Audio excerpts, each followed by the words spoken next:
We are starting early so we can get everything set up. Welcome, welcome, welcome. Let me know if you guys can hear me, please. Thank y'all. What up, though? Did you say though? This is cute, Roomy. Y'all can hear me? I just want to get everything set up. I am thinking about changing the aspect ratio of the screen. Sounds clear too? Cool. We're gonna record. Perfect. Welcome, welcome, welcome to class 2, Bitcoin Simplified. What I'm trying to do right now is just get everything set up so that we can have the recording nice and ready for YouTube, so that you guys who can't stay for the whole thing or just can't make the live can go back to YouTube and watch the recording. What up though, y'all? Did everybody get the part 2 of the project done? Let me know if you got part 2 of the project done. Because, yeah, we need to make sure that we've done part 1 and 2. I'm going to go into that tonight also. I want to make sure that you guys have everything that you need before we get started, okay? Let's see. We got 3 minutes before we start. We start on time around here. We are punctual. Let's see. So, tools, host, playback. Oh, it gives me multi-task on a desktop platform? Didn't know that. Hey, y'all. Wave at everybody. Let's see. Did you guys do the assignment? Did y'all do it? Thank you for tapping the screen. Did you do the assignment number 2 from the project? Because we definitely should have got part 2 done. Do y'all want to jump into? You couldn't find it anywhere after class? Remember, everything is going to be on YouTube. So go to youtube.com/ChrissyPips or click on the link right here in the live. That little box right there, it'll take you over to my YouTube channel for you to subscribe. Right there. Part 2 of what? Okay, so part 2 of the project that we're doing, we are, and I'm going to let you in because the next class after this, let me pull it up so I can, my other mic is in the way. Okay. The next class after this one is going to be understanding the technical side of cryptocurrencies. So that part, we're going to be getting into blockchain technology, different blockchain properties that makes it unique, consensus mechanisms, consensus algorithms, proof of stake. Let's see. There's a deterministic and a random one. So we're going to get into some more like deep conversations about cryptocurrency. This is the last sort of easy one. Please, you found it. Cool. Thank you. So please, if you guys have questions, I'm going to go through the content. Grab your notebook. I did ask that everybody grab a composition notebook for this class. I will let you know when we do run across terminology that I want you guys to have. Let's see. I am going to pop the chat out so I can see you guys. First time seeing me, hey, welcome. Okay, it's 7 o'clock. We start on time around here. So, welcome to class, all of my 𝐿 University students. This is the second class to our just intro to crypto with Chrissy Pips. And in the first class, we went over just what cryptocurrency is, what altcoins are, a little bit of information about Bitcoin. Today, we're going to dive deep into Bitcoin. I'm going to try to simplify it as much as possible. When a term comes up that I want you to know, I will ask you to write it down. If you cannot write it down, if you cannot take notes right now, please understand, if you click on this little button right there, do you see that little button? This little thing right here in the live, that's a link that'll take you over to my YouTube channel so that you can subscribe. There is a playlist specifically called 𝐿 University where you can catch all of the recordings. Okay, so I get it. We are on phones. Yes, taking notes definitely helps, but Remember, if you can't get everything, because I understand I speak fast, I do try to slow down, but I put everything in a PDF for you. The PDFs are available on YouTube in the description section. The PDFs are not free. It is a $2 processing fee. You do not have to pay for the PDFs. It's not required that you get them. You can literally just rewatch the recordings and get all of the information from the PDFs. But I understand that some people are auditory learners, so this way of learning works well for you. Some of you are kinesthetic, which is why I give you homework, and some of you are visual or learning and reading and writing learners. So I try to make sure that you get everything. I try to cover all bases. So to get into it, what is Bitcoin? Okay, Bitcoin is like digital money, but it's a little bit different from money that we use every day. It was created in 2008 by a person or group of people who nobody really knows. They used a fake pseudonym. They covered their tracks and they called themselves Satoshi Nakamoto. Bitcoin is the first type of money that isn't controlled by a government or bank, which is why we like it, which is why we love it. Okay, so instead of it being controlled by a bunch of banks or crooked people, it's controlled by computers. Okay, and not computers in one location, computers around the world. When people use Bitcoin, they send it to each other without needing a bank to help. This makes it easier for people who don't have banks to use money. And fun fact, just hang in there with me, okay? Fun fact, the creator, Satoshi Nakamoto, has never been publicly identified. So despite being worth billions of dollars, because whoever created Bitcoin is worth billions of dollars, Satoshi's true identity remains a mystery, leading to a lot of speculation. It's crazy, some of the stories that people are coming out saying. But yeah, nobody knows who Satoshi Nakamoto, the group of people are, or who that person is. And I love it that way. I think it's great.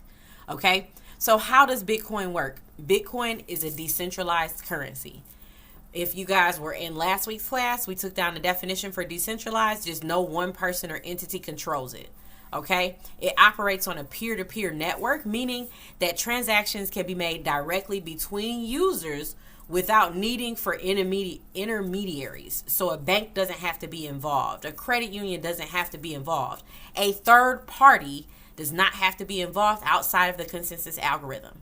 Okay, so transactions are verified and they're processed through consensus algorithms, meaning that multiple computers in a network must agree on the validity of a transaction before it can be added to a blockchain. So have you ever read on your banking app like that a transaction, if you send it to the wrong person or the wrong address, you can't get it back, blah, blah, blah? It's the same thing for crypto. But one of the things that is like a helper is that the address that you're sending the crypto to, you can verify that, and there's a consensus algorithm. So if you type it in wrong, don't do that. But you can be backed up by that consensus algorithm. So y'all got that part? Y'all with me so far?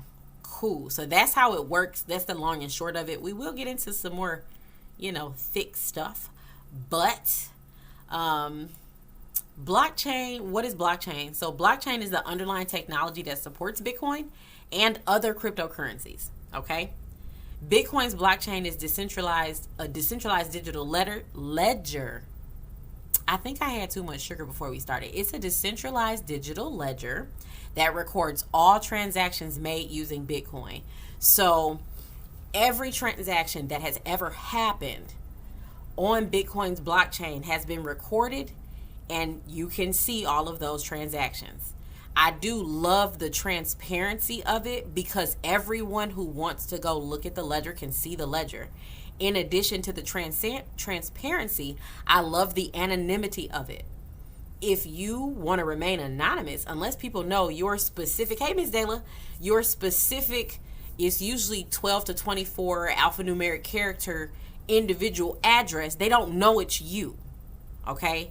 I subscribe to something called Whale Alert, where we can only speculate who the individual whales are that are making the large transactions in the cryptocurrency space, but I love watching it because we'll watch one address and say this might be this person, and then kind of try to put puzzle pieces together to match everything up. So I love that. Okay? You funny. Let's see. Wait, let's see. Yeah, I'm not dealing with the Ellen, and we won't be calling him his name here. His name is Ellen.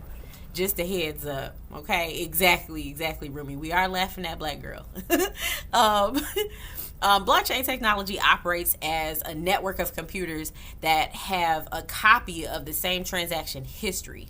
Each block in the chain contains a list of recent transactions, and once the block is added to the chain, the information it contains is permanent. It cannot be altered, it cannot be edited, it cannot be modified, it cannot be changed, it cannot be deleted. Okay? The blockchain uses cryptography to secure its transactions and prevent fraud. I love that it can't be altered, edited, modified, changed, or deleted to prevent fraud. That is my favorite part of crypto. Okay? Exactly, Rumi. You can go back to inception. I was about to say conception. No, we don't know who Satoshi is, but we can go back to inception. Yes, you can go back to the Genesis block. The Genesis block of Bitcoin is the first block. So you can see the Genesis transaction. And it's a lot of like weird little pieces in there. And then the next one after that that's big and significant is the one with the pizza on it. It's actually a holiday in that too. But the blockchain uses cryptography just to secure those transactions to prevent fraud. This technology is what makes Bitcoin decentralized. And when we say a trustless currency, we're speaking to not having to trust an entity or individual. It's a trustless currency because you can believe that it's going to do what it said it was going to do, because that's what it was built to do. Okay, so it is a trustless currency, and it allows users to directly transfer value without the need of third-party intermediaries. Again, we do not like banks and all of their little greedy hands getting into all of our money and paying transaction fees and all of that stuff. No, Natty. I'm not sure how to help you with that. Not Cash App. You can definitely get some on Cash App, but that's not the best. Okay, and we're gonna go over some of your questions in later lessons. I don't want to skip too far ahead because, again, this class is specifically catered to beginners. I want to make sure that we're doing an introduction into cryptocurrency to make it not so overwhelming for people who are not exactly familiar with it, okay? But we are going to get into different ways of purchasing and different ways of housing your digital assets, okay? So how does cryptography work? This is when we're getting into a little bit more of the defining definitions, okay? And thank you for the rose, Biz Coach Cynthia. So how does cryptography work? Cryptography is a technique of secure communication that involves converting messages or information into unreadable format, okay? It's also called ciphertext. But you know how you hear about everything being encrypted? That's what encryption does. It just makes it so that it's not readable. But it prevents unauthorized access. The process of converting the information into ciphertext is called encryption. And the process of converting it back into the original format is called decryption. So letting you guys in on a little bit of information behind the scenes why we're doing the project. I'm helping you put together the things that you need in order to use encrypted and secure email messaging services. If you are ladies, specifically for the ladies for like 2 seconds, if you are a lady, I want to make sure that you have calendar access to something that's going to be encrypted that you only have access to. Okay, so that's why we're doing the project. If you are a gentleman with ladies in your house, especially those guys with little girls, you are there to exactly, I'm here. Exactly. That's exactly what it is. But if you are a gentleman out here and you have babies, you have a woman that you care about, you have women in your family that you care about, even if they're not on the stream, I want you to share this information with them. Okay? I want you to share this information with them, because the services that we're going over for, like what I'm here said, Proton Mail, is free. I'm trying to give you guys as many resources as possible that don't cause you to go into your pocket. For the next 4 years, we saving money. And the money that we are not saving, we're paying for necessities and investing. That's it. We fixing our credit, investing so that our money can grow while we're at work and while we're sleeping. We paying for necessities, and we're creating something that we can pass down. That's what we're doing for the next 4 years. Yeah, exactly. And it's free for you to use. They have a lot of other free products that we're going to go through too. But that's the theory behind the project is encryption. Because when we're going to get into some of the resources that you guys are going to be going into for purchasing your crypto, I want to make sure that you have secure email addresses so that you don't have to worry about people getting into them. Okay? Oh, what Proton is? It's the project. So the project is posted on the YouTube channel. There are 2 parts to the project because I'm breaking it down for you because it is a big project. But you can go and see part 1 and part 2 on the YouTube channel. And to get to the YouTube channel, to subscribe, go right here. I usually flip the thing. Go right here, and that little link will take you over there. There's also a link in my bio, or you can just go to youtube.com/KirseyPips. But back into the lesson, because I want to get through all of these pages, and then we'll answer questions at the end. So please don't forget your questions. We will answer them at the end, especially if I don't get to them, because I am going to go more into the project with you guys tonight, because I'm going to give you another assignment. But as far as how cryptography works, cryptography is really nothing more than a tool for secure messaging. Back in the days before computers, cryptography was basically used as a secret language to prevent messages from being read in situations where the message could have been intercepted by a third party. Cryptography is deep rooted in Egypt and has been around since 2000 BC, just so y'all know. Cryptography is not new. All it is creating a secret code to hide your actual true message, and then giving the other person who is meant to receive the code a way to decipher the secret so that they can uncover the message. That's what cryptography is. So it's been around since 2000 BC. Cryptography is used to protect sensitive information from being intercepted or altered by unauthorized parties. The use of mathematical algorithms and codes ensures that only the intended recipients can access and read the original messages. Okay, so as far as smartphones, many smartphones use cryptography to securely communicate and protect sensitive information such as passwords, credit card information, and personal data. Your phones are already doing this in the background without telling you that they're doing this for you. Okay? So let's see. Yeah, it does get easier the more you hear it.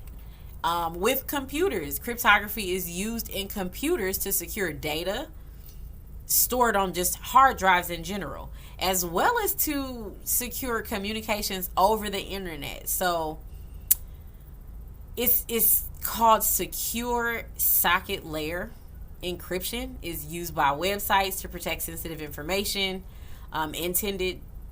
entered by users. So your computers are using it. Your banking and financial service apps and institutions. Banks and other financial institutions use cryptography to secure transactions and protect sensitive financial information such as credit card numbers and bank account information. So the world that you live in right now, although you may not be familiar with cryptocurrency and digital currencies, the world that you live in is definitely an inspiration to how it was built and why. Okay? Like electronic voting systems. There are electronic voting systems. If you have ever voted for like America's Got Talent and they have you send in the text message, like what's weird is we get more people to vote on that than like we do for president, but I'm not going to talk about it. But electronic voting systems use cryptography. Okay? And that's to ensure privacy, security, and the voting process itself to prevent tampering with the results. Okay? So, wireless networks. Cryptography uses wireless networks to protect against unauthorized access to sensitive information transmitted over that network.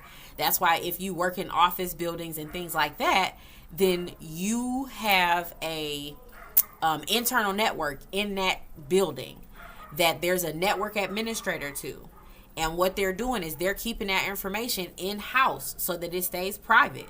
Okay, you're very welcome. AC, thank you.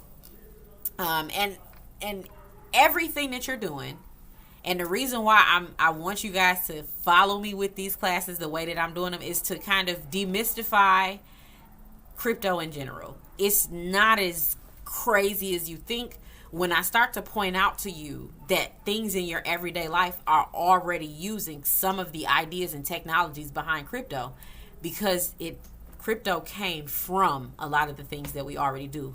They just kind of expounded on it to make it a little bit better. Okay? So when we talk about Bitcoin, since that's what this lesson is, everybody wants to know, how does mining Bitcoin happen? I get that. I've gotten that question a lot. So transactions on Bitcoin's network are verified and processed through a process called mining. Mining is the process of adding verified transactions to the blockchain and earning Bitcoin as a reward. Okay? In mining, powerful computers compete to solve complex mathematical problems, and the first one to solve the problem is awarded the newly created Bitcoin and the fees associated with the transaction that verified it. So it helps keep Bitcoin's network secure and decentralized and functioning smoothly. You have a bunch of computers competing to verify this problem, to verify this transaction by solving this problem. Okay? And they're winning the competition and being paid in Bitcoin. So they have an incentive to actually verify, to actually solve the problem. Now, over the years, the incentive has become less and less. Every couple years, you guys will hear us talking about the halving, which just passed last year. And that is when the reward for solving these problems is cut in half. Okay? There are people with mining rigs. So people with computer setups, to answer your question, Rumi. And some of them are data farms where there's a bunch of different computers together that are specialized for mining Bitcoin that work together to solve problems. I do personally know, and Miss Dayla does too, one of our previous classmates, and he did pass away sadly, but one of our previous classmates did have a mining rig in his home, and he was mining Bitcoin for a while. But yes, it's not people doing it, but it is people with powerful computers who are doing it. Okay? You said you signed up for MetaMask and didn't even know what it is. I'm happy that you're here because we will be covering MetaMask specifically. Right, and MetaMask is definitely, I'm not going to say it's for Ethereum, but MetaMask is for ERC20 tokens and some other ER tokens, okay? Not specifically for Bitcoin, because Bitcoin is not ERC20. So, what are the steps of mining Bitcoin? Because I want to get through this answer for you guys. For those of you who want to know how to mine it and why you're mining it, here are the steps. First is a transaction. People send Bitcoin to each other. Creating a transaction that needs to be verified and then added to the blockchain, which is the public ledger of all Bitcoin transactions. So the first thing is the transaction. That's the first part. And then grouping those transactions. So these transactions are grouped together into blocks. That's the second part. Number 3 is solving the puzzle. Miners compete to solve these complex mathematical puzzles to validate the blocks of transactions, and then it adds them to the blockchain. The fourth part is the reward. The miner who solves the puzzle first is rewarded with the newly created Bitcoins of the transaction. And then fifth is verification. Once a block is added to the blockchain, it's verified by other miners to ensure that it follows the rules of the blockchain network. That's why we say it's trustless, because there is a very complex sense of checks and balances to prevent there from being fraud and any unnecessary crazy types of stuff going on in the background. Okay, so you guys know I like to be very transparent with you with regards to advantages and disadvantages. Just about every lesson that we go through, I'm going to go through advantages and disadvantages. So I'm going to go through the disadvantages first for today. Okay, so it's the 4 most important disadvantages of Bitcoins for you to keep in mind, especially being someone new and learning about this for the first time, some of you. Okay, the first thing is volatility. This is also a vocabulary word I want you to write down. Volatility. That is definitely a disadvantage. The value of Bitcoin can go up and down very, very quickly, which makes it a risky investment. Okay? This means that the volatility of Bitcoin could change a lot in a short amount of time, and you could end up losing some or all of your money as a result of those quick, drastic changes. Okay? So, you said pass fail class. No, we got recordings. If you guys are just popping in, because I see it's 133 of you. Hello, everybody. The recording for this will be over on YouTube. The link for YouTube is at the top. The second disadvantage is Bitcoin, or BTC. You will hear it being referred to as BTC. It's not widely accepted. Although more and more businesses are starting to accept Bitcoin as a means of payment, is still not as widely accepted as traditional currencies like dollars, euros, pesos. Okay, so this means that you may not be able to use Bitcoin to buy everything that you need. Okay, so that is also a disadvantage. But over the years, we have started seeing more and more exception of it. But, you know, we're not where we want to be yet as far as us crypto people. The complexity is the third disadvantage. So using Bitcoin can feel difficult for some, but it also steers people away as a result, because people think that it's very complicated, especially if they're not a tech savvy person. So for example, if you lose your digital wallet or you forget your password, you could permanently lose access to your Bitcoin. I'm just let that sink in. So that is one of the things that does scare people away, but oh yeah, you're in the right place then, Art Life. But I am putting together that project to help you prevent the loss of your digital wallets, and for things like your private keys, your seed phrases. If you are following the steps that I'm giving you for our project, parts 1 and 2, then by the end of the project, you're going to have everything that you need to secure more than just your crypto. I have a class that I teach called Secure Your Life, specifically with regards to protecting your information. And no, you don't, Art Life. Not yet. We're not there yet. But going through the Secure Your Life course that I have is specifically to teach you how to go ahead and make sure, thank you, to make sure that you are just securing the information that you need in addition to your digital assets. Okay? And then as far as any tax questions, I promise you I am not the one to ask. I have a tax professional that I work with that specifically handles my crypto, because I don't want to get into tax law.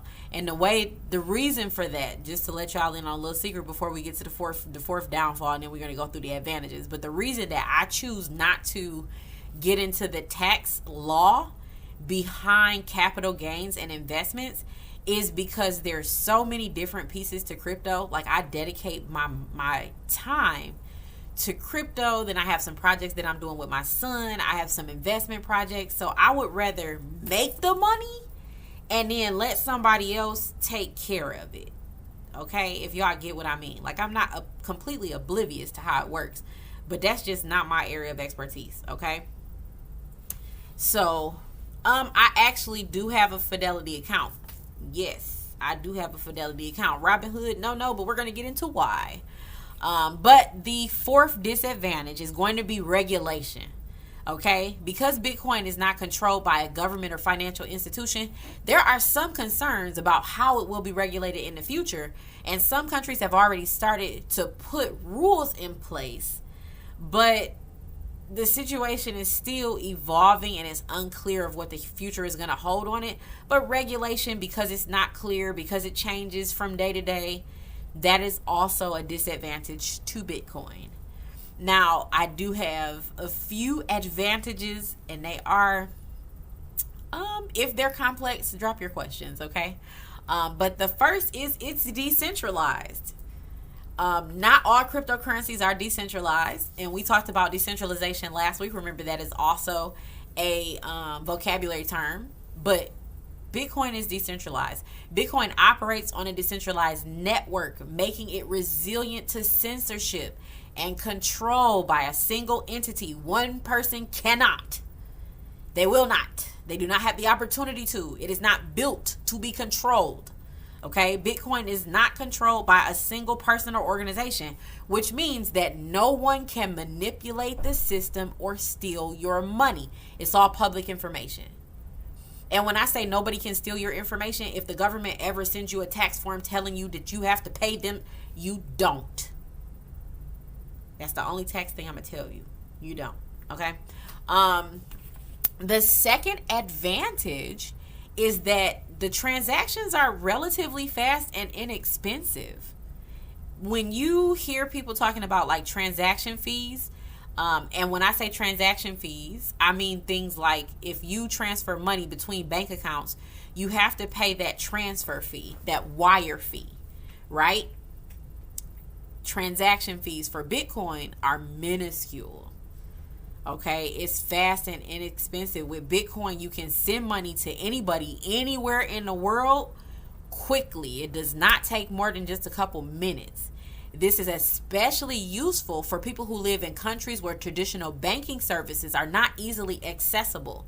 Even today in 2025, there are still countries that limit bank access to specific demographics of people for whatever reason.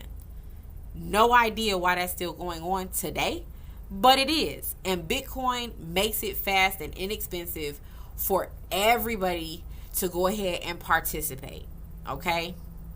The next advantage is Bitcoin solves the double spend problem. If you know what the double spend problem is, type a 2 in the chat.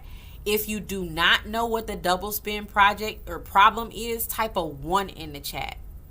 If you know what it is, type a 2. If you don't know what it is, type a 1. Okay, cool.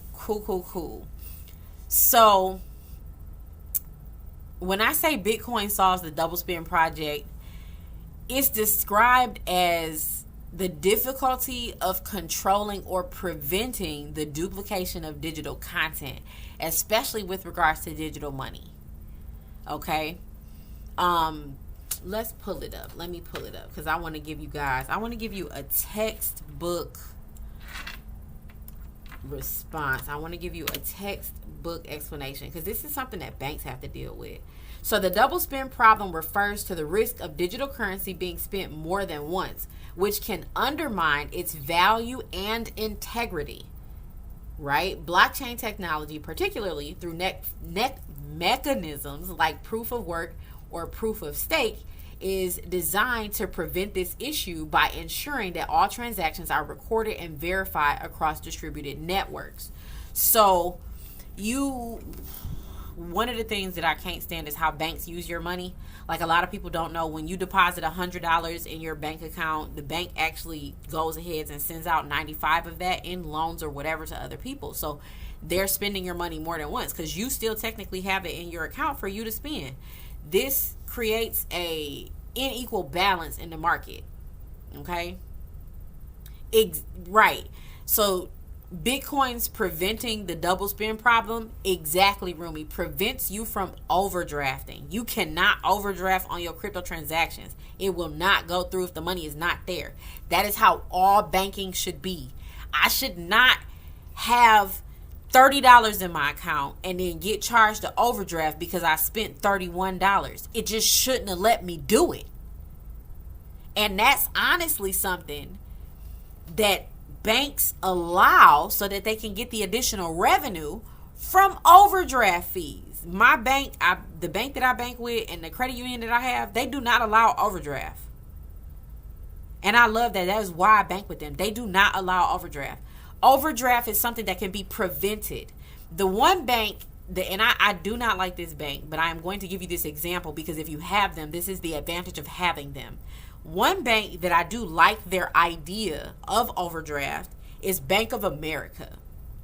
Bank of America gives you the ability to overdraft your account if you are buying gas, because their thought process is that you need to get to work. You can only do it one time, but Bank of America will allow you to overdraft your account if you are purchasing fuel. Okay? So I do like that exception to the rule, but I'm not a fan of the overdraft thing. It is a scam. Okay? But with Bitcoin, the distributed ledger helps Bitcoin solve this problem by just confirming and rejecting any transactions that might be duplicates. This prevents buyers from making purchases in two different places with the same transaction ID. Just think about that. Think about all the scammers that be out here. Yeah. It's very hard, okay? The blockchain is a distributed ledger and it stores independently on tens of thousands of computers called nodes, and it's spread across the world, so your validations are going from everywhere, right? You've seen things ping before, everywhere, so that you don't have this issue, okay? Yep, a transaction can be rejected as a result of that. So it prevents scammers from scamming using digital technology or digital money. If a transaction has every transaction has a specific transaction ID. That transaction ID cannot be seen in two places. And what happens if somebody tries to create a transaction twice in two different places, whichever one verifies first is the one that goes through. The second one will be declined. You see what I'm saying? So it's preventing you from doing it twice. It can't happen with Bitcoin. Because remember, after that transaction is verified on the blockchain, it still has to go through the rest of the consensus mechanism. It still has to go through the other validation process where that one is verified. Now it gets double checked before it's added to the distributed ledger. So that I love. I actually love that. Traditional financial systems,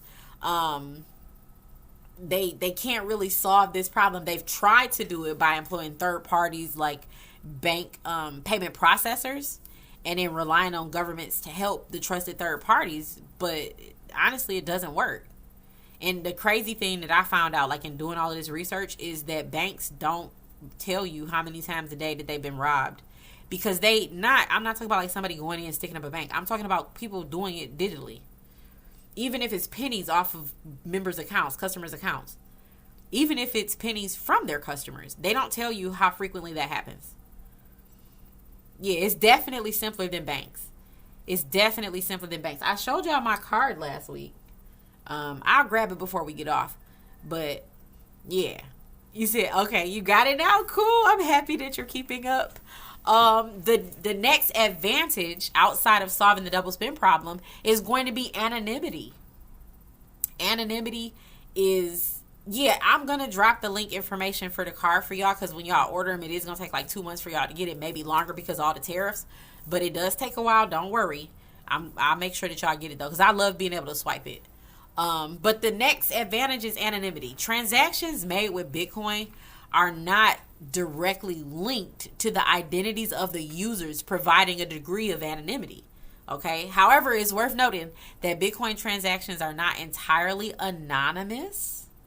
They are recorded on the blockchain, which means they can be seen. So again, I follow a group called Whales. I get whale alerts, and we've speculated to figure out which address is going where. to see who these individuals are, and they can do the same thing with you. It's all speculation until somebody verifies it.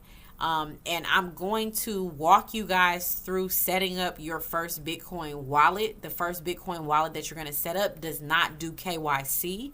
KYC is know your customer, which means it asks you for your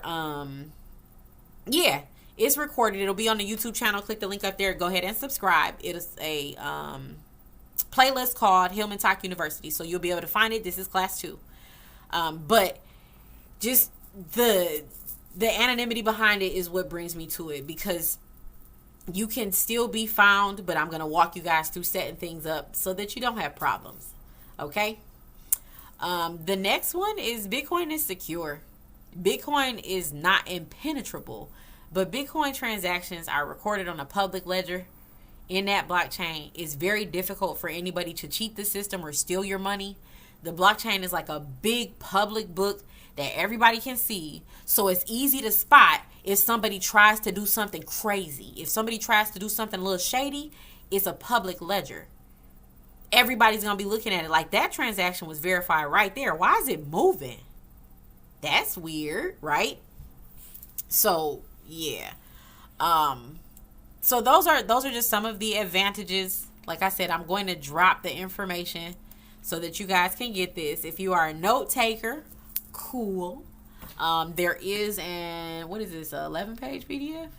No, this is understanding. This is an 8-page PDF that y'all have access to. It'll be in the recording on the YouTube channel. Again, you do not need to purchase the PDFs, but I do charge a $2 processing fee because they are on my private servers, and I want to make sure that you have them. Because I don't want anybody altering my information. This information that I'm giving you guys on TikTok Live is from a course that I charge $1,000 per student for. And because 𝐿 University is a big movement right now, and we're all about sharing information, I want to make sure that people who are unfamiliar with the digital currency space have a way to get knowledge about it, so that if you don't want to invest, you'll know why. If you do want to invest, you'll know how. Okay? So, because these are on my server, there's definitely a $2 fee, because that's how I keep my servers up. I have to pay for them. But I am sharing this information for you. There'll always be in the description box of the YouTube video that this recording is going to be on. You can always go back and watch these. I will not be taking these recordings down just because 𝐿 disappears. Remember, TikTok is not unbanned. We just got 90-day access. If they extend that, cool, we'll be up and moving. If they do not extend it, all of you have the ability to go over and continue this education with me for free on YouTube. Instead of us doing the lives here, we're just going to do them on YouTube. Okay? So let me pull out this. I want to give you guys some information. So I told you I'm going to give you a little bit more about our project. Okay, in part 1 of the project, I had you compartmentalize your life. What day do I do the lives? The lives are always Thursdays at 7 p.m. Eastern Standard Time. I alert you. So if you're following me on TikTok, you're going to see posts like this one right here. Like this one right here. It's going to say class 2, class 3, class 4. So you can watch them in order. But you'll see those posts, and then you'll see the same thing. Or I'll show you what the thumbnail is going to look like over on YouTube. There is on my YouTube channel a playlist called 𝐿 University. Everything's going to be in order, so you can always go back. I want to make sure that if I'm giving the information out for free, I'm not giving it out and taking it back. I only take information down from my YouTube channel when it becomes no longer valid. And if it becomes no longer valid, I will let you know that I'm taking it down and what it's been replaced with. Okay? Yep, so Thursdays at 7 p.m. Eastern Standard Time. So I want to go through this with you. That is the video. I don't want to do the video. I want to show you really quick, and I'm going to pull this up on the screen. Let me look for it. Oh, I want to show y'all the password thing. Is this the password thing? Examples of strong passwords. Yeah, this is one of them. Let's see.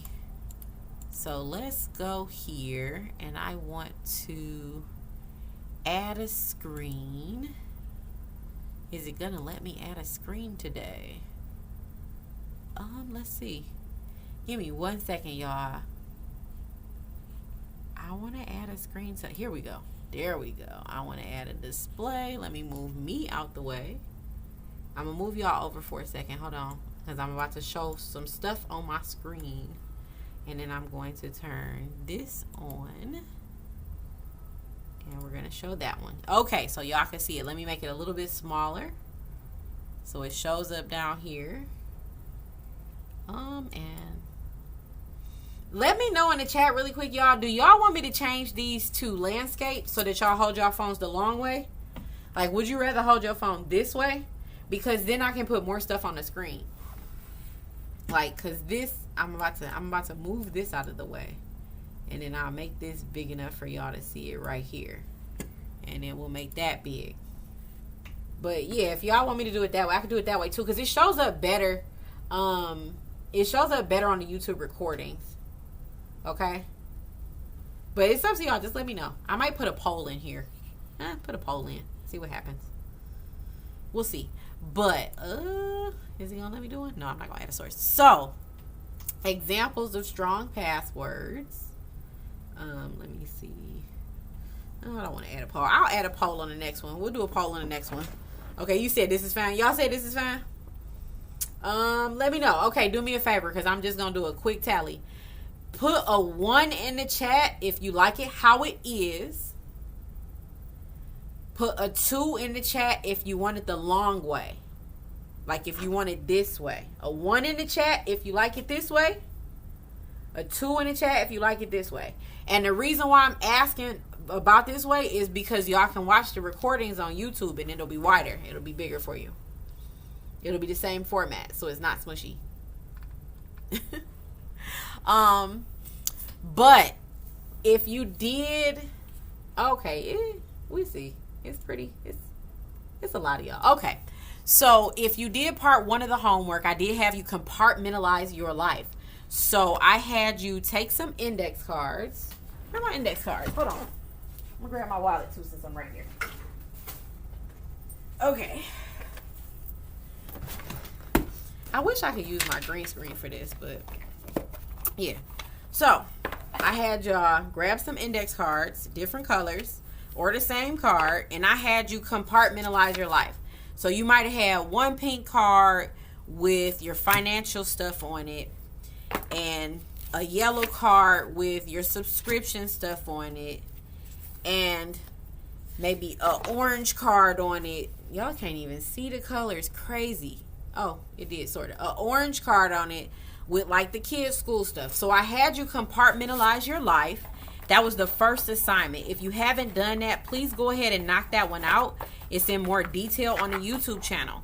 And then after I had you compartmentalize everything, I had you create yourself a code, a way to identify each compartment without naming it that compartment. So if you were doing like banking or financial stuff, subscriptions, health stuff, you would have named banking like blue, financial stuff yellow, health stuff green, so that you know what the code is. It's not meant for the world to know, it's meant for you to know. So you should have already done those 2 things. That was lesson 1. Lesson 2, I just gave you the other day, and that was to take the entire alphabet and to write one word that doesn't have anything to do with you next to that alphabet, next to each letter. And I also told you to pick a numeric pattern that didn't have anything to do with you. I gave you some suggestions on how to do that, and that was either grabbing a whole bunch of change, throwing it out and picking some numbers, picking 3-digit, 4-digit, or 5-digit codes, and picking 3 of those, and then some special characters. So y'all should have already got those out the way, right? So with doing all of that, the reason for that is because I'm helping you create a schematic for how you're going to put together all of your passwords. So let's see really quick. I want to show y'all. I want y'all to be able to take a screenshot of this real quick. I'm trying to find it for you. This is top 4. This is my phrases tips. Okay, so just to give you an idea, this is considered a very strong password. Okay? And this is what I'm going to help you build. Random words with characters and letters in between them. Where is it at? I need to just make this whole thing bigger. Let me see. This is okay. One of the tips that I want to give you guys for these passwords, for those 26 words that you wrote down, is pick a few of them to be backwards. Pick a few of them to be backwards. The reason why a lot of people's stuff gets crazy hacked in all of these data breaches is because they use words, they use numbers, they use things that are associated with themselves. Like they're out here using like their pet's name and their birthday, 2024, and that's their password for their bank. We're not doing that. Okay? We're not doing it. Let me see. Is this it? Is this one? Oh, okay. This is that's one of the things that you use. So this is one of the books. This is a book for you to write down, not your passwords to your bank and stuff, but this is specifically, no, it's not too late to register. I'm doing open registration. So you just come in and go to YouTube and watch the recordings and then you get caught up. So it's not too late to register. But yeah.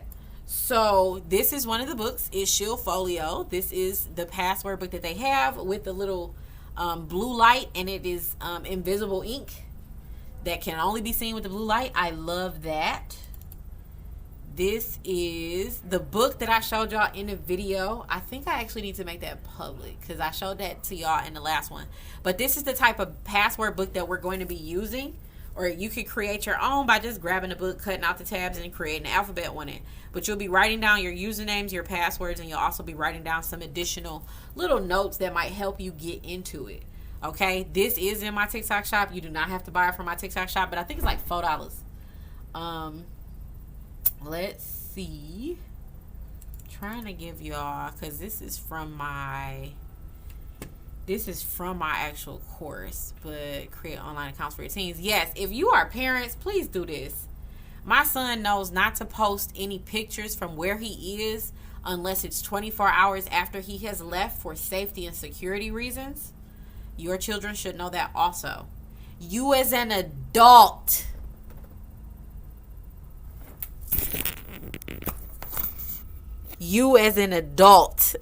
okay? Y'all should not be posting videos and pictures of where you are until you have left that location. It is for security and safety. They are out here snatching up people like Skittles off the couch, okay? Let me see. And this is in the link in my bio on my YouTube channel too. It's on the bottom of the last video. I'm trying to give y'all, where is it at? This is mobile phone. Yeah. Oh yes, there's a risky app. I might go through this with y'all. Let me know if y'all want to go through this, because this is definitely a different course. This is my Secure Your Life course. It's quick though. What is this, like 45 slides? Let me find what I'm looking for. Give me 1 second, y'all. I'm looking for specifically a course that is going to give you, where is it at? It's a security, passive income options, portfolio management, processing of buying and selling. Processing of buying and selling is lesson 17. Just for those of y'all who want to jump ahead. Exchange platforms. That's a guide for that. Tokenomics. When we go through tokenomics, we probably going to be on here an hour and a half. Tokenomics is something I'm crazy passionate about. Just so that you know, there is a black organization that has created a cryptocurrency specifically for people who were moving and shaking on TikTok. That is the crypto that we will be doing the research on while I explain tokenomics to you.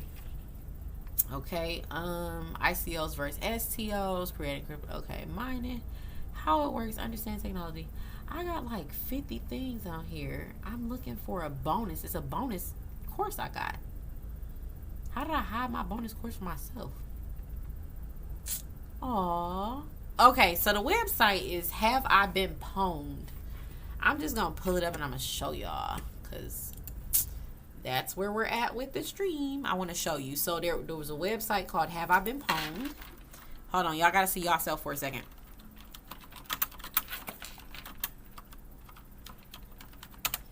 And then I'm going to switch the screens around. And I'm going to move y'all over here.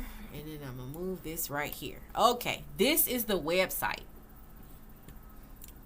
Y'all still see that down there? Let me just move that out the way. Hold on. I'm going to image. We're just going to turn that off. Okay, cool. So the website is Have I Been Pwned? I'm going to drop it in the chat for y'all. Just so you have it. Have I Been Pwned? This is a website that I want you to write down. Okay? I'm gonna type it in a couple times. I want y'all to write this website down. And this is one of those, I explained this in lesson 1. There's going to be some things that I have y'all do that requires you to access your personal information. You are not going to be submitting that to me. You are not going to be posting in public. But I want you to do it because I want you to see what I'm saying with your own information. I don't need to see it. Nobody else needs to see it. But I want you to go ahead and do this. Okay? So you're going to go to this website. You're going to type your email address in here. Okay? When you type your email address in here, let me see.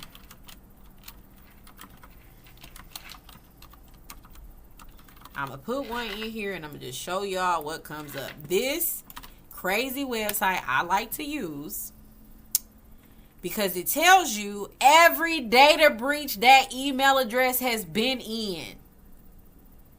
Every data breach. So MySpace. I didn't even have a MySpace account that I could remember. But that email address caused me to be in a data breach. MV, anti-public combo list. Let's see.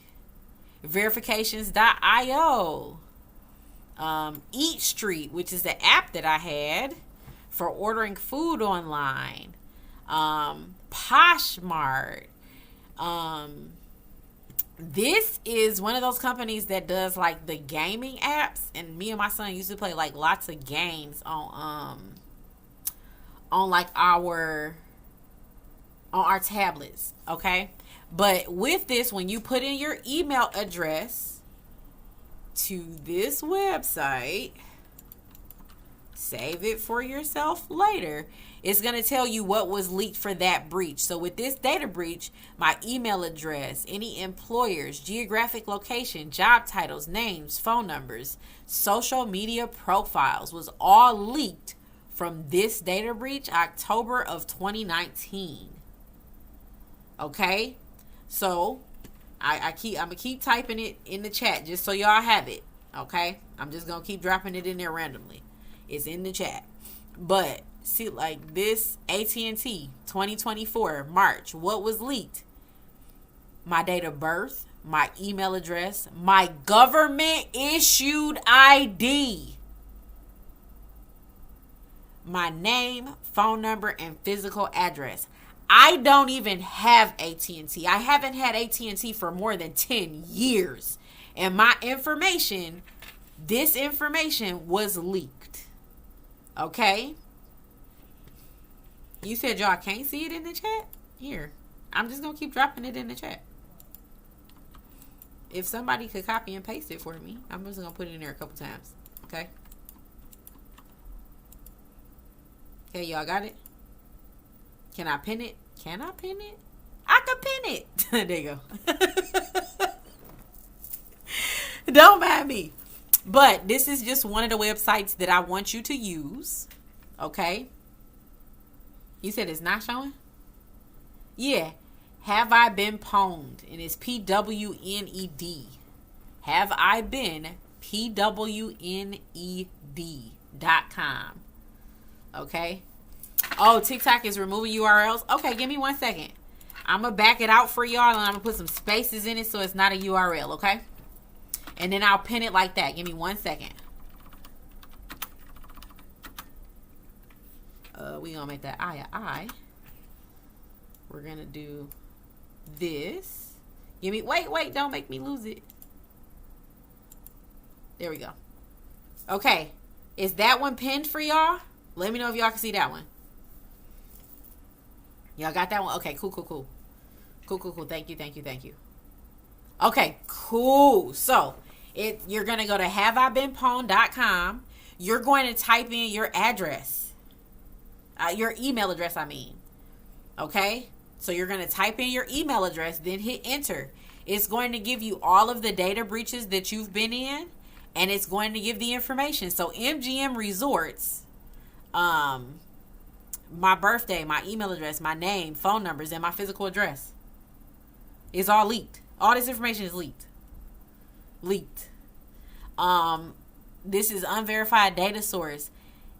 This has bank account numbers, credit status information, date of birth, email address, employers, health insurance information, income levels, IP address, name, personal health and data, phone numbers, physical address, smoking habits, and social security numbers. And this is not, so the reason why I want y'all to do this is because, yes, it's definitely money owed, but the problem with when you say money owed, Juju, put that in there in like 2 seconds. Let me finish this and then I'm gonna go over why that's not a thing. Okay?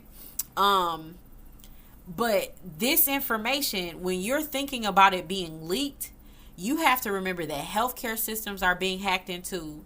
Your job is being, like, their servers, the data that your jobs have is being hacked into.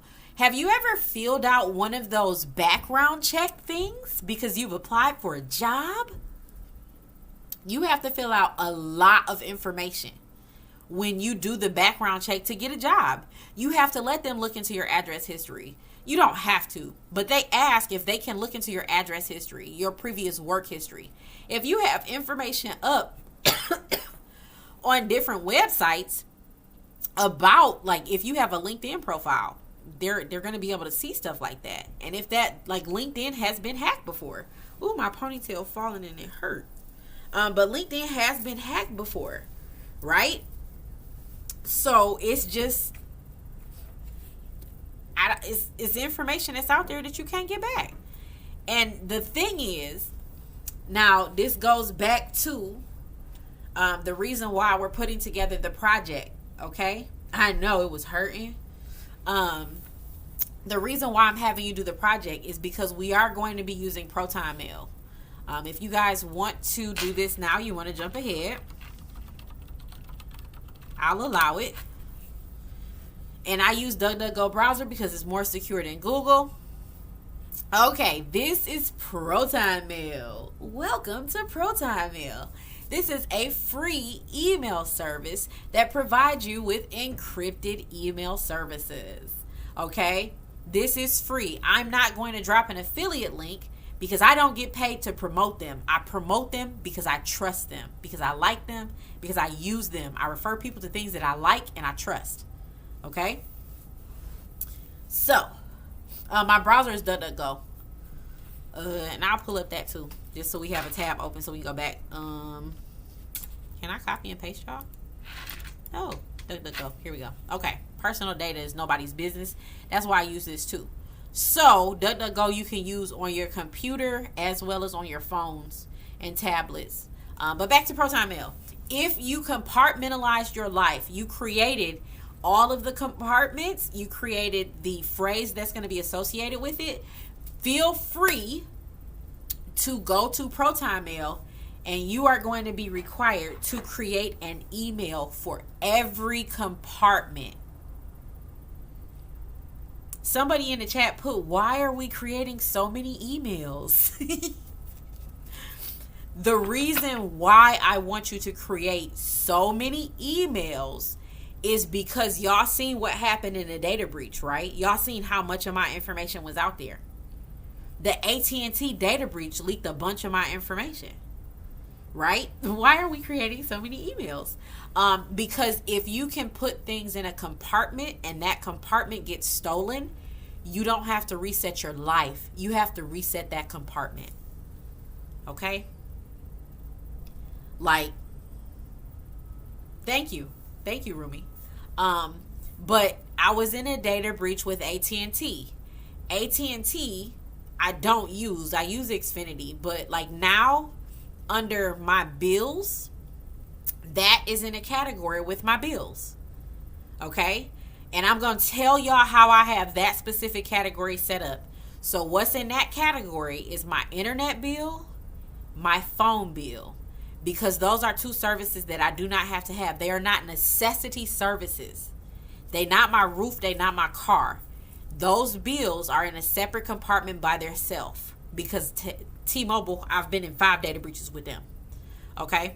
So what happens is I have, you know how your bank will give you a digital card number to use? So my internet and my phone bill are in that compartment on that one email address by themselves. If one of them is in a breach, I don't have to change passwords for everything. I log in, I change the passwords for those 2 accounts, and if needed, I change the email address for those 2 accounts. I don't have to do it for everything. Okay? So as much as y'all are going to be like, yeah, thank you. Like, this is my actual course. Like, I love this. But have a good day. Catch the recording on YouTube. But like I said, you don't have to reset your entire life. You don't have to go through calling and getting all of your cards redone and logging into all of the websites for everything and changing all of the passwords. You don't need to do that. You don't need to do that because you listen to Chrissy and you compartmentalized your life. You broke everything down and you separated it. There are data breaches with Roku right now. There's data breaches with, is it Netflix? It's Roku and somebody else. I think it's Roku and Tubi. Data breaches with both of them right now. So think about it. I had you create a compartment that was for your subscriptions. If the compartment that you have one item in has been compromised, you just change the passwords for that compartment. Okay? The reason why I'm having you write down one word that doesn't have anything to do with you for every letter of the alphabet is because every single one of your passwords is going to be different. Okay? And I'm going to explain to you an easy way to make them different. So in your compartments, you can use like letter A and letter Q. Whatever word you have for A, whatever word you have for Q. And then you can use your 5-digit and your 3-digit. So now you could do AQ and QA on those 2 passwords and then do a 5-digit code and a 3-digit code. Now the passwords are not the same, but they're similar because that's that compartment's theme, right? And when you go back in and you change them, just because they got one password means that they didn't get the other one. Okay? And then I don't want y'all to remember all of this. You got here a minute ago? Okay, the recording is going to be up though. Okay? And yes, okay, so what do we change? So do we change the email? Yes. Once you create the compartment, and I want y'all to do each compartment one at a time. I promise y'all, I know that this is a big ask. It's a big ask because it is a lot. But I want you to do one compartment at a time. Okay? One compartment at a time. So if you do ancillary services or like I said, my internet and my phone bill, that I just spent that one day creating that email, logging into both of those accounts, switching the primary email to the new email, updating the passwords to them. And one of the things about Proton is it's going to ask you for a backup email.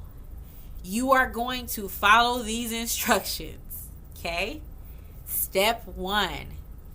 Create a brand new Gmail account. You will never use it outside of what I'm about to tell you to do.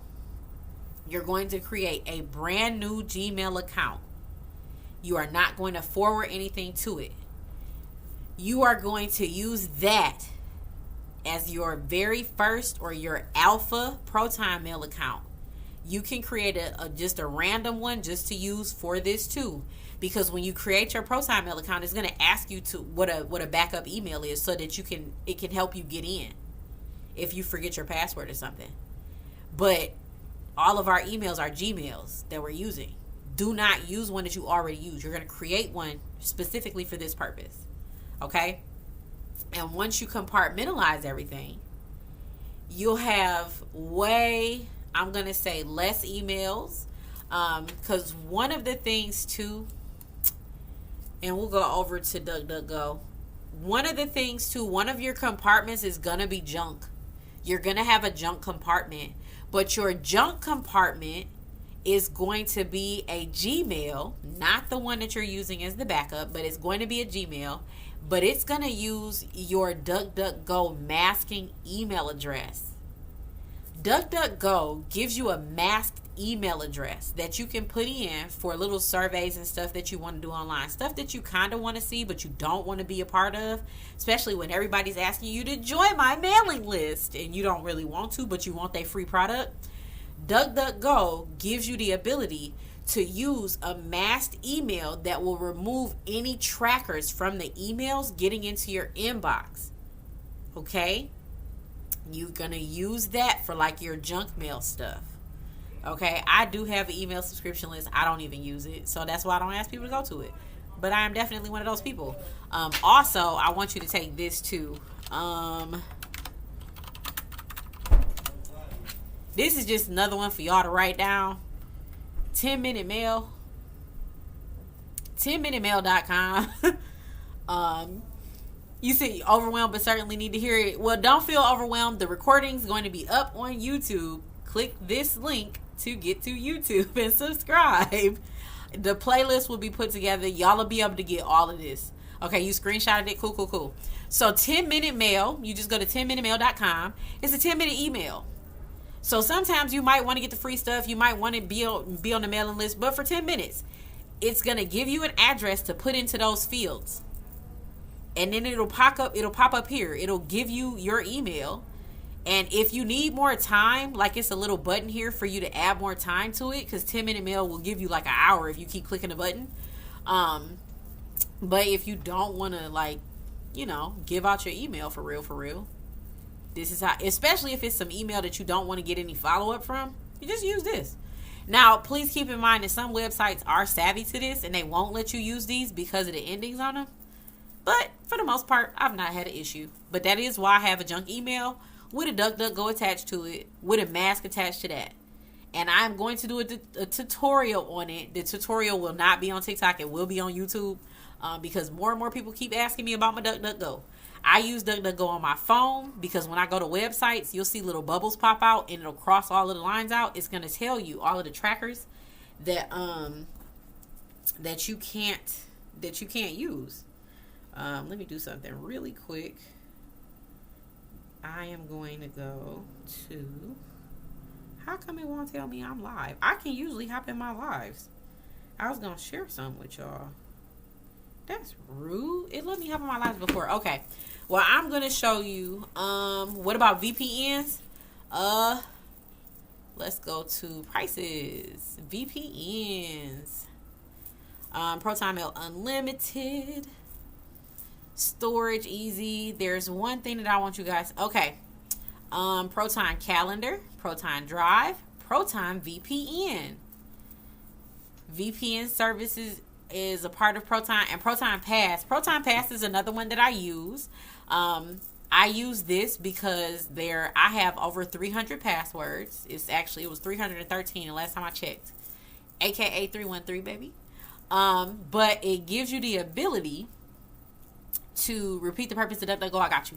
It gives you the ability to store your passwords. You should not be storing your passwords to Google.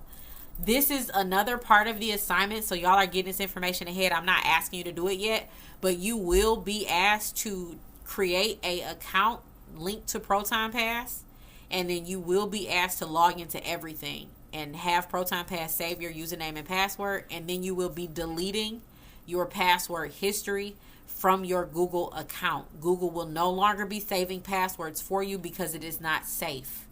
Okay? Okay. cool. DuckDuckGo is your personal data is nobody's business type browser, right? It gives you the ability to keep your private information private. DuckDuckGo is a free browser. It's a free, what you call those things? Extension, a free browser extension that you could use on your computer. You can also download the DuckDuckGo app onto your phone, and it gives you a browser just like Google, with an exception. In Google, you could get a lot of spammy results when you're looking for things. This eliminates a lot of those for you. You do still get sponsored things, but you don't get the spammy ones. So I do love DuckDuckGo. There are multiple purposes for DuckDuckGo. I am going to do a breakdown video on it for you guys. It will be on my YouTube channel. I will try to do that this weekend for you, but I do need to go get an oil change. And then for the other car, it's something wrong with the exhaust in the other car. Like an animal done wedged up in there and offed itself. So the car is loud. So I have to get both cars worked on. After that's done, I will definitely try to get in here and get a video for DuckDuckGo. So let's do this.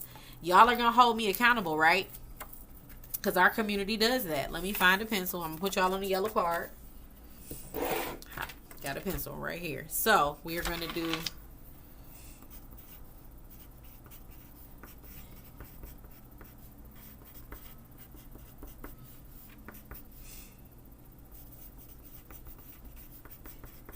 Okay, so I wrote it on the card. I'm going to try to do it this weekend. It is going to be a DuckDuckGo and ProtonMail tutorial. It'll be up on the YouTube channel. So I wrote it down. Y'all see this little, this board right here? This is my, a cork board. So that's where I keep all my important stuff. So I'm going to grab some tape. And I'm going to tape y'all up here on my cork board, okay? So I can't miss it. I'm going to see it every day until I do it. I'm going to try to do it this weekend. Please understand that I might not be able to post it until late Sunday, early Monday, because I edit my own videos. And me editing my own videos, my voice makes me sleepy, so I have to take naps. Don't judge me. But yeah, so I put it up there. I'm going to do a DuckDuckGo and ProtonMail tutorial, which means it is going to take some time because I do like to provide y'all screenshots. And I'm going to show you what I mean. For those of you who do not or have not been a part of any of my other classes, let's do this. I'm going to pull up something so y'all can see it. Just so y'all can see it. And I'll pull up the video from this class. Like, see how I just reset that, by the way? We just added more minutes to the free, whatchamacallit? Oh, hold on. Two-factor authentication is a must. I can't get into my Gmail account without doing a two-factor authentication on my phone. So now we're in. Let me find. I want to show you guys. Oh, this is my crypto course webinar. I forgot I even did that. We're gonna go to video 1. Where is video 1? That's 8, 7, 10. Why are these not in order? What? The title 9, 20, 22, 25, 24, 23. Crypto, that's 11. We're gonna just search for C1. Here we go. We're gonna drop this over here. Okay. Crypto and Blockchain 101. This is from last week's class. But like when I do videos on my YouTube channel and stuff, I like to do the slides so that I can show you information on screen, just because visuals are a thing for me, right? And it's like quiz stuff in here, conclusion, Sunday discussion, and stuff like that. I am not using this anymore because we are not using Meta products, so you can ignore that. But yes, I do think that visuals are a very important part of learning because, as I stated at the beginning, I am a visual kinesthetic learner, which means I like to do things hands-on and I like to see people do it. But I understand that some people are auditory kinesthetic and some people are reading and writing. So I try to provide you the content so that no matter which way you learn, you can still absorb the information. Okay? But yes, so this is what takes me so long to edit tutorial videos, because this is all of the slides that I use for the tutorial for this class. So it takes me a while to edit everything. So I'm going to try to record it and get it out by Sunday evening. Typical upload time for me on Sundays is 9 p.m. Eastern. Okay, yeah, visual is great, exactly.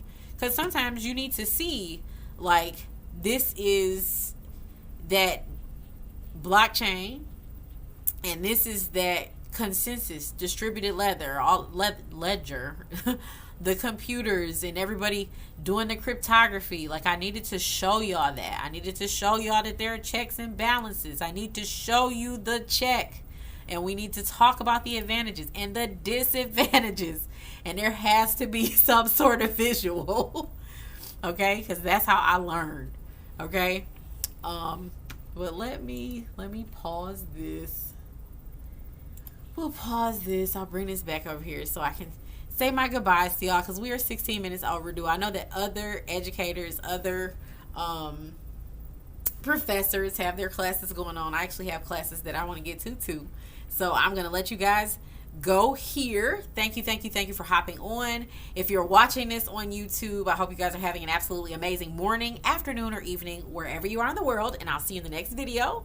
If you guys are on TikTok, this recording has to download and render from TikTok. Once it downloads and renders from TikTok, I do not edit it. I will upload it. I'll provide you with a thumbnail, and then you will get information for the next parts of your homework. Remember, the next part of your homework is to go ahead and start to create those compartmentalized emails. Okay? Start using those combinations of those passwords. I'm going to do a homework video for you so that you have that too. Since y'all are on here, I'll release the other one. I'm gonna release the video for the homework now. Give me 1 second. I'm gonna do it while y'all sitting here live with me, so y'all can't say I didn't do it. Okay, the thumbnail is not gonna be up. Like, once we leave the live, then I'll do the thumbnail stuff. I'm working on that. But let's go over to my studio, my dashboard. Oh, y'all are so welcome. Y'all are so welcome. I appreciate y'all. If you don't mind, tap the screen on your way out. Okay, so this is, let me share. I'm going to share the screen. I'm going to move me. And this is the video right here. Okay, it's a 5-minute homework video. Okay, just 5 minutes. I'm going to make this public, and it's done. You guys have access to it. Okay, I'm going to update. You're going to see the thumbnail updated. You're going to see the title and everything updated. It's already in the 𝐸𝐫𝐸 Intro to Crypto playlist, so you'll be able to catch it there. Okay, I'm just going to work on this now, and then I'll get the next video for the rest of this homework assignment for our project down, and you guys can go back through the videos for vocabulary. So let's save this. If you're interested in more vocabulary as it relates to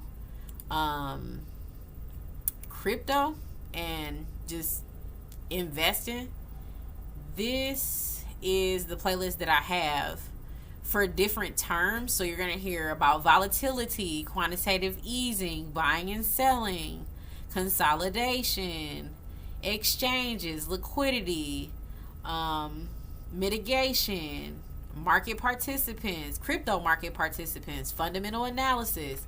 So if you guys want more information, this playlist is already put together. These videos are all short: 3 minutes, 3 minutes, 2 minutes, 3 minutes, almost 3 minutes, 2 minutes, 2 minutes, 2 minutes. So it's literally just that one term, and I give you a little bit of practical information in there too. So feel free to go ahead and watch that also, okay? But for now, let me turn that off. You guys enjoy your night. If you have any questions, feel free to drop those. I try to answer all of the questions on YouTube because I don't take inboxes on TikTok that much. Some of y'all, I've seen you in class and I've recognized you, so I've answered your inboxes, but I prefer questions on YouTube because I like how they manage the community over there. It's not an inbox, it's a public question. Because I never ask you for anything private, you should be able to post your questions publicly. Okay? Y'all have a good night, and I will see you guys later. I am about to go ahead, like I said, and work on this, and I will see you. Bye. The recording will be up soon. Takes 24 hours sometimes. Bye.